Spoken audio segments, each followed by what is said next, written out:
What's up, everybody? Welcome back to my story. So right now I'm on the way to the store to get a few necessary items for the command center again here.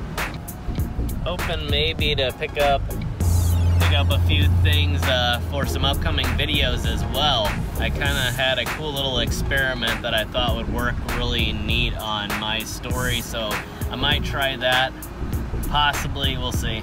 So, of course, as predicted, the forecast kind of changed, and this area is not really getting any other accumulation, ice or snow. And in fact, I looked at the 10-day forecast, and it looks like it's going to warm up here pretty shortly and start raining. Big surprise there, obviously.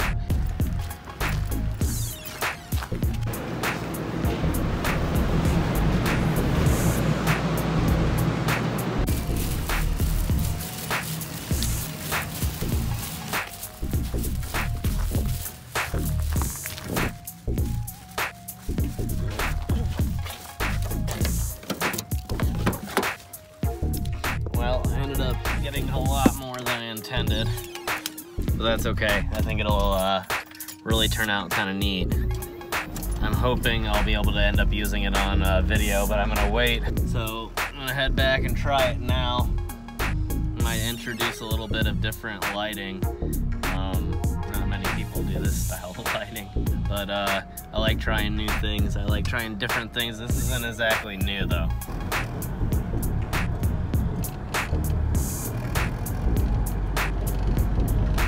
Kind of tell here, this is one of those boondocking Walmarts where they allow you to just kind of camp out. A lot of times they're actually just normal RVs. Now tonight there's just semi-drivers there right now, but especially during prime travel season, you see a lot of just families that'll park their RVs there while they're traveling cross country just to have a free place to park.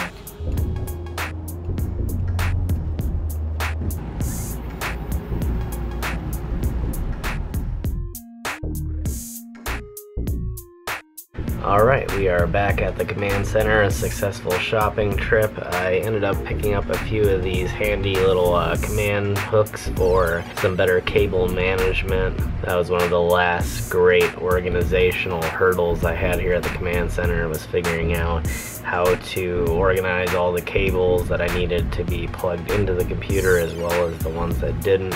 So I thought this would be an interesting way to be able to keep them all out and handy and ready to go, but yet still keep them organized and looking nice and neat. Also, in a few recent changes to the command center, I have reorganized the guitar setup as well as the amp setup, and it's a little bit of a simplified setup now, but I also added a few new pieces of equipment, including an effects processor that I'm going to be eventually using here when I get into the musical side of things, and some other equipment that I'll be talking a little bit more about in a later vlog. But at any rate, it's looking really great and a lot more ready for the streaming and musical side of things.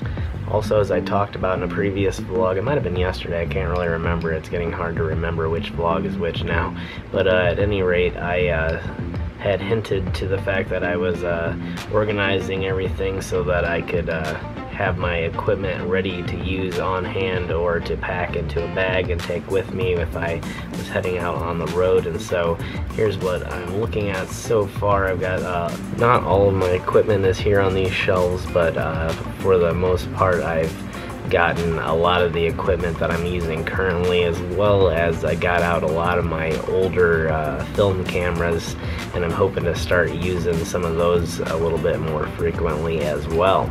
So most of what you're looking at here still works. I also have a older DSLR. I'm probably not going to be incorporating it into anything. However, I do have a lot of really nice lenses here that I'm going to be using when I upgrade my equipment here in the future and get a new DSLR.